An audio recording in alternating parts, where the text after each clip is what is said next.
Hello students. कक्षा छठवीं की एड ग्रेड है ये सामाजिक विज्ञान की। इसमें भूगोल के हमारे 2 पार्ट रह गए थे, उसको भी मैंने कंप्लीट करा है। इसके बाद एक वीडियो और आएगा, उसमें आपके पूरा भूगोल कंप्लीट कक्षा छठवीं का हो जाएगा, तो आप इसे देख लीजिएगा। पहला प्रश्न, कर्क रेखा किन किन महाद्वीपों से गुजरती है? तो एशिया, अफ्रीका और अमेरिका। किस महाद्वीप से कर्क, विषुवत और मकर तीनों रेखाएं गुजरती हैं? अफ्रीका। एशिया महाद्वीप हिंद महासागर की किस दिशा में है? उत्तर दिशा में। सबसे छोटा महाद्वीप है ऑस्ट्रेलिया। विश्व का सबसे गहरा गर्त मेरियाना गर्त स्थित है प्रशांत महासागर में। रिक्त स्थानों की पूर्ति कीजिए। अंटार्कटिका महाद्वीप हमेशा बर्फ की परत से ढका रहता है। बी, वायुमंडल में हम जैसे जैसे ऊंचाई की तरफ बढ़ते हैं, वायु का घनत्व घटता जाता है। पहले मैंने यहाँ कम लिखा था, पर घटता लिख देंगे तो सही रहेगा, है ना। घटता जाता है। पृथ्वी का एक सीमित क्षेत्र जहाँ सभी प्रकार का जीवन पाया जाता है, उसे जीवमंडल कहते हैं। यूरोप एवं एशिया महाद्वीप का संयुक्त भूभाग यूरेशिया है। अफ्रीका महाद्वीप का सहारा मरुस्थल उत्तरी गोलार्ध में स्थित है। प्रश्न नंबर 7, किसी स्थान की ऊंचाई समुद्र तल से ही क्यों मापी जाती है? समुद्री जल का तल सभी जगह समान होता है, इसलिए स्थान की ऊंचाई समुद्री तल से ही मापी जाती है, जिसे शून्य माना जाता है। पृथ्वी की सतह को किन 2 मुख्य भागों में बांटा गया है?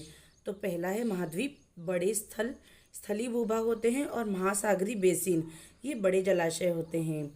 प्रश्न नंबर 9, जीवन के लिए आवश्यक तत्व कहाँ पाए जाते हैं? उनके नाम लिखिए। जीवन के लिए आवश्यक तत्व पृथ्वी पर पाए जाते हैं। तत्वों के नाम भूमि, जल तथा हवा। प्रश्न नंबर 10, महासागरों में असीमित मात्रा में जल उपलब्ध होने के बाद भी हम पीने के लिए इसका उपयोग क्यों नहीं कर सकते? महासागरों में असीमित मात्रा में जल उपलब्ध होने के बाद भी हम पीने के लिए इसका उपयोग इसलिए नहीं कर सकते क्योंकि यह अधिक खारा होता है। प्रश्न नंबर 11, वायुमंडल में पाई जाने वाली प्रमुख गैसों की मात्रा नीचे दी गई तालिका में लिखिए। सबसे पहले ऑक्सीजन 21% है, नाइट्रोजन 78% है, कार्बन डाइऑक्साइड 0.03% है और आर्गॉन 0.93% है। आपकी पाठ्यपुस्तक में इन्हें मिला के 1% दे रखा है, पर मैंने इन्हें अलग कर दिया है ना। अलग करके ही लिखना है हमें।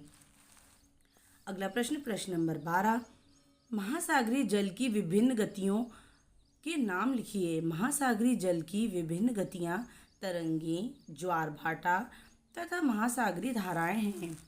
प्रश्न नंबर 13, पर्वतारोहियों को अपने साथ ऑक्सीजन सिलेंडर लेकर क्यों जाना पड़ता है? पहाड़ों पर पर्वतारोहियों को हवा के घनत्व में कमी होने के कारण सांस लेने में कठिनाई होती है, इसलिए उन्हें साथ ऑक्सीजन सिलेंडर लेके जाना पड़ता है।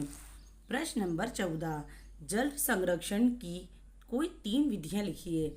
हमें विधि लिखने के लिए बोला गया था, पर उससे बहुत ज़्यादा बड़ा आंसर हो जाता, इसलिए मैंने उसे कट कर कुछ एक से तरीके लिख दिए हैं।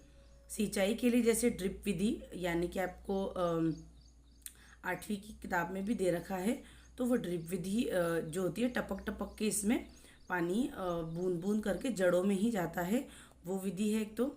और जल को व्यर्थ ना बहाने से बचना चाहिए, ये तो आप जानते ही होंगे। और वन और अन्य वनस्पति आवरण को बढ़ाना, या हम वृक्षारोपण भी इसमें लिख सकते हैं। देखिए, आप अपने मन से कितनी भी इसमें विधियां जोड़ सकते हैं। वैसे 3 बोली थी, आपको जो पसंद हो। आप जानते हैं जल संरक्षण कैसे किया जाता है, तो आप उन्हें ऐड कर सकते हैं। अगर आप मेरे चैनल पे नए हैं या पहली बार मेरे चैनल को देख रहे हैं, तो सब्सक्राइब करना बिल्कुल भी ना भूलें। प्रश्न नंबर 15, जीवमंडल की प्रमुख विशेषताएं लिखिए। तो जीव मंडल स्थल, जल तथा हवा के बीच का एक सीमित भाग है। यहाँ जीवन मौजूद है। यहाँ जीवों की बहुत सी प्रजातियां हैं।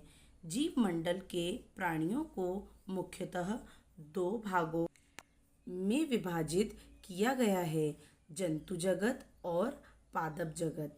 अगर आपको इस पार्ट से रिलेटेड कोई भी डाउट हो तो आप मुझे कमेंट सेक्शन में बता सकते हैं। मैं आपके डाउट क्लियर करने की कोशिश करूंगी। अब हमें दिए गए रेखीय मानचित्र में विश्व के प्रमुख महाद्वीप, महासागर तथा कर्क, मकर और विषुवत रेखा दर्शानी है।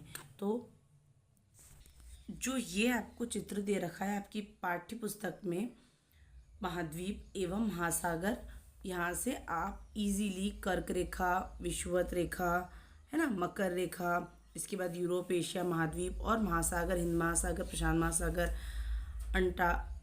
आर्कटिक महासागर, है ना, और ये दक्षिण महासागर, अंटार्कटिका, ये सब आप इजीली यहाँ से देख के उसमें भर सकते हैं। मैंने भी वहीं से भरा है। अगर आपको सुविधाजनक लगे तो आप यहाँ से भी इसको देख सकते हैं। वैसे ठीक है, मिलती हूँ आपको नेक्स्ट वीडियो में। तब तक के लिए धन्यवाद।